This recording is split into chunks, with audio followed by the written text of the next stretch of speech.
கன்னி ராசி யாரை திருமணம் பண்ணிக்கலாம் அப்படின்னா, மிதுனம் ஓரளவுக்கு செட் ஆவாங்க. அதாவது எப்படின்னா, என்ன ஆனாலும் ஒண்ணா இருந்துருவாங்க. இப்ப நெறைய மிதுனம், கன்னி என்ன சொல்லுவாங்க, எங்கேங்க ஏதாவது ஒரு பிரச்சனை இழுத்துக்கோ, பிடிச்சிக்கோன்னு தான் போயிட்டுருக்கு அப்படின்னா, அது புடிச்சு தான் இருக்கும். அது போகாது.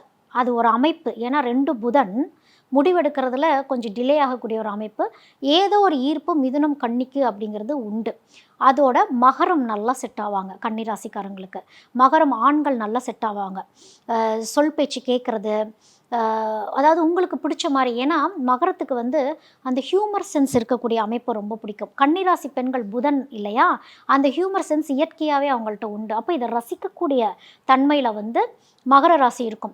இந்த தனுசு, மீனம் மட்டும் கொஞ்சம் வேண்டாம். ஏன்னா அது குரு ஏதோ ஒரு வகையில பாடம் சொல்லிக்கிட்டே இருக்கிற மாரி இருக்கும். அது கண்ணிக்கு இரிட்டேஷன் ஆகும். ஏன்னா குருக்கு தான் சொல்றத யாராவது கேட்கணும். கன்னி ராசியால நிதானமா, பொறுமையா கேட்க முடியாது. உங்களுக்கு லைஃப் கொஞ்சம் ஃபாஸ்ட்டா போயிட்டு இருந்தா கொஞ்சம் நல்லாயிருக்கும்னு தோணும்.